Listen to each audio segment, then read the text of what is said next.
Welcome to Trade Talk Thursday, Episode 3 for August 19th to August 26th, 2021. For those of you new to this series, we will be breaking down the biggest trade rumors of the week and moves that we could potentially see happening over the next 7 days or so.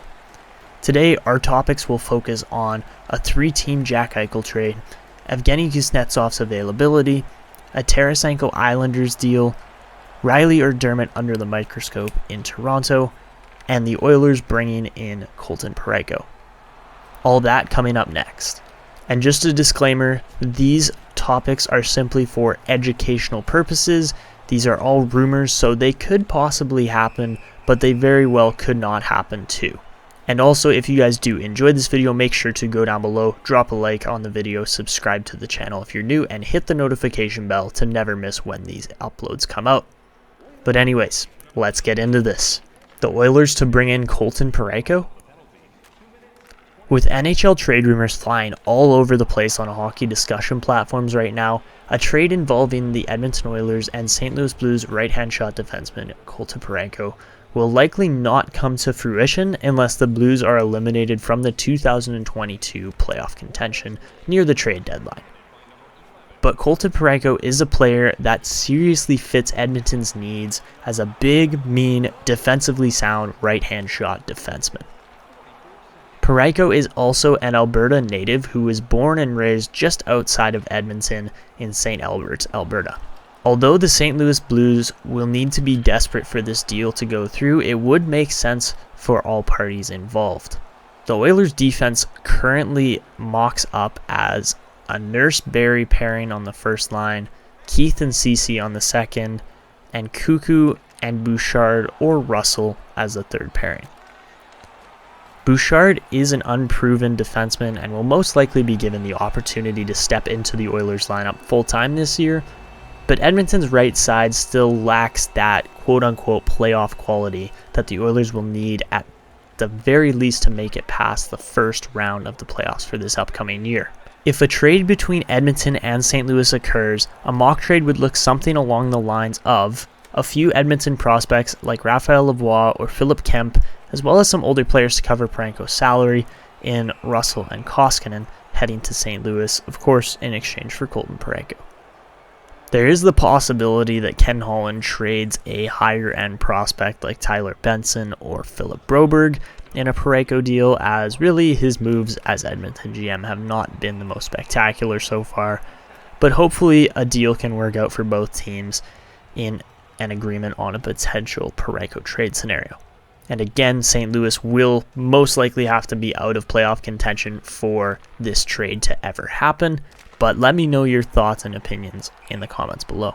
Reilly or Dermott out of Toronto? As the beginning of the 2021-22 NHL season nears, the Toronto Maple Leafs are yet again under the microscope for potential cap issues. But that's what happens when you spend a combined $33 million on just 3 forwards. But with all the Leafs contract bashing aside, they are facing a serious issue, which we discussed last week in Trade Talk Thursday, as Morgan Reilly, Toronto's top defenseman, is on an expiring contract heading into this season. Currently on a $5 million a year contract, Morgan Reilly's dollar value will probably go up to the $7 to $9 million a mark after his current deal is up.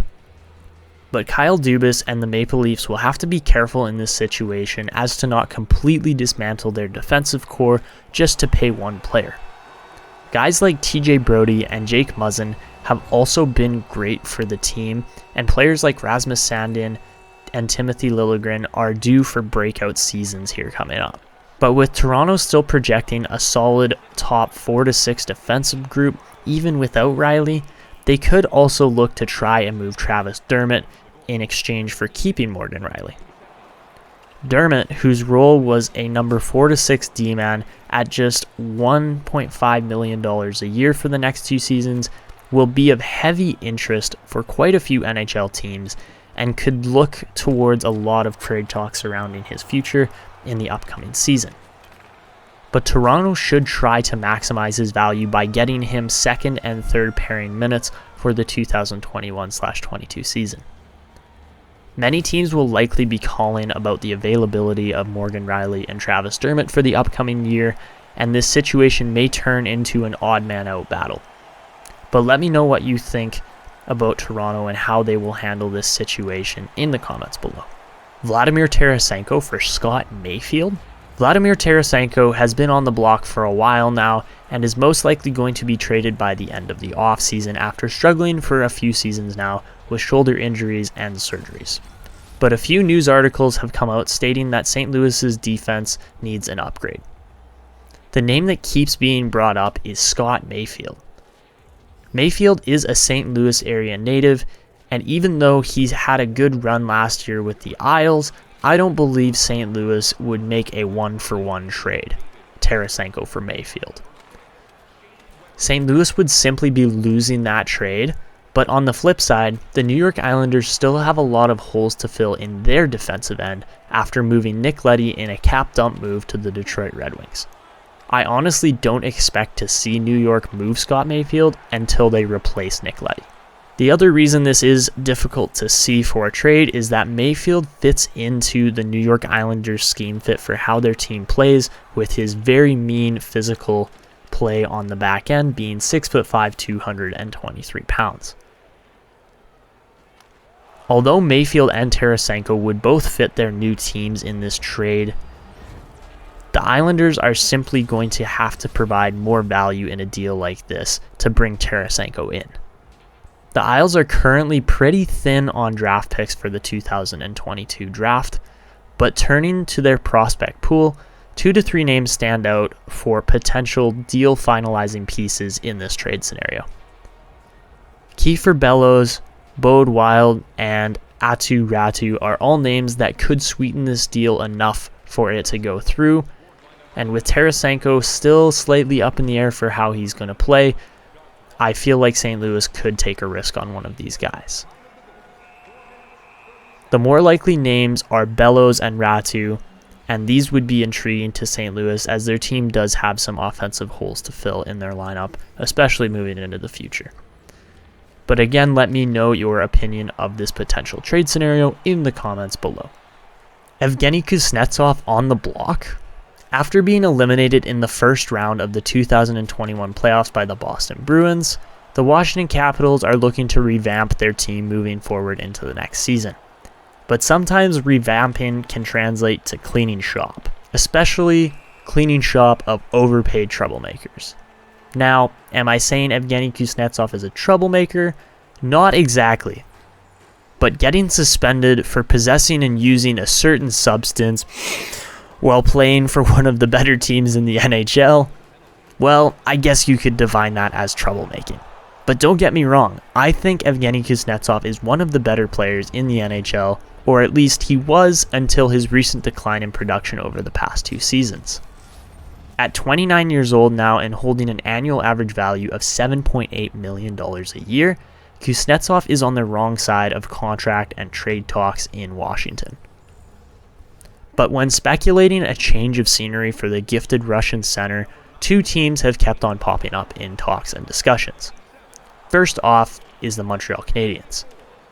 As much as analysts and reporters keep hinting that the Canadiens need to bring in a quote-unquote true number 1 center, I honestly believe that they have their 1-2 punch down the middle for both now and for the future in Nick Suzuki and Jesperi Kotkaniemi. But Kuznetsov to Montreal would see a return of most likely Jonathan Drouin and maybe a second-round pick to get this deal done. But the Canadiens should try their best to use some of their LTIR cap space, as Shea Weber is going to be out for the entirety of the season, if not the remainder of his career, unfortunately. And the second potential landing spot for Kuznetsov is the St. Louis Blues, and the Blues are a huge trade topic this week in Trade Talk Thursday. But again, with Vladimir Tarasenko becoming available earlier this offseason, it would make sense that Washington would look to do a 1-for-1 swap, Russian for Russian. But for St. Louis, this is a little confusing for why they would pull this deal off, as they already have their 1-2 centers in Ryan O'Reilly and Braden Shen. But moving Kuznetsov onto the wing could provide for an interesting dynamic for an overall depleted St. Louis forward core after this offseason and the expansion draft. But let me know what you think is going to happen with the Evgeny Kuznetsov situation this offseason in the comments below. And finally, we have the headliner story of this episode. A 3-team Jack Eichel blockbuster trade could be in the works. So with the Eichel saga continuing on, more and more teams seem to be appearing as potential landing spots for Jack Eichel. Although mock trades are usually just that, this one holds some serious value for potentially materializing. The mock trade goes as follows. 3 teams involved, seeing Buffalo, Calgary, and St. Louis all get something in this crazy blockbuster mock deal. This is how the trade would go down. Eichel and a 2022 St. Louis second to Calgary, Matthew Tkachuk to the St. Louis Blues, and the Buffalo Sabres would end up getting their value back on Eichel, receiving Jordan Kyrou, Connor Zary, Jan Kuznetsov, and a first-round pick from each of the other teams involved. So breaking down this mock trade, this is what each team actually gives up. St. Louis would give up Jordan Kyrou, a 2022 second, and a 2022 third from Matthew Tkachuk. I think that's a pretty fair deal overall. Calgary would give up Matthew Tkachuk, Connor Zary, Jan Kuznetsov, and a 2022 first-round pick for Jack Eichel, and a St. Louis third-rounder. But again, the price is high for Jack Eichel. And although Buffalo loses Jack Eichel in this deal, again, look at the return and exchange they are getting for him. So to really break it down, I mean, the Buffalo Sabres just were requesting young NHL-ready forwards, and I think they get that in Jordan Kyrou, and Connor Zary is probably only a year out or so from making the NHL as a 20th overall pick.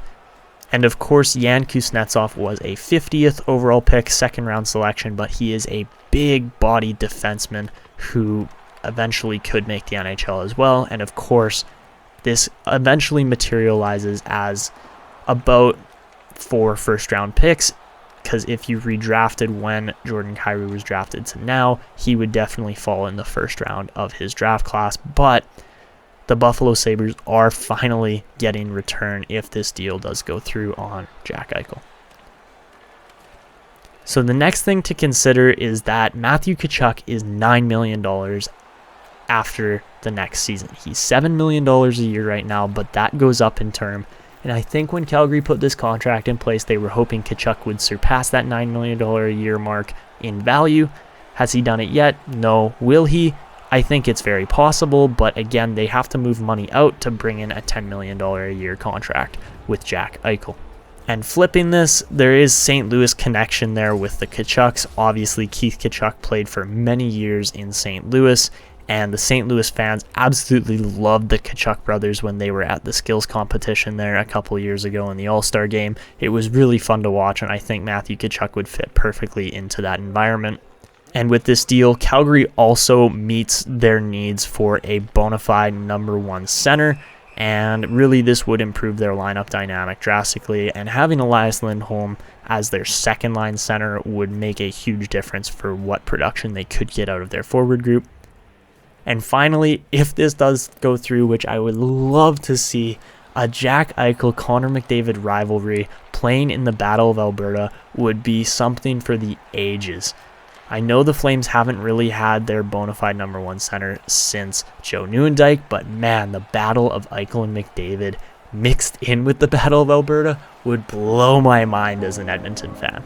But again, let me know your thoughts and reactions to all of these trades in the comments below. And if you made it to the end, feel free to drop a like on the video, subscribe to the channel if you're new, and hit the notification bell to never miss when these uploads come out. And until next time.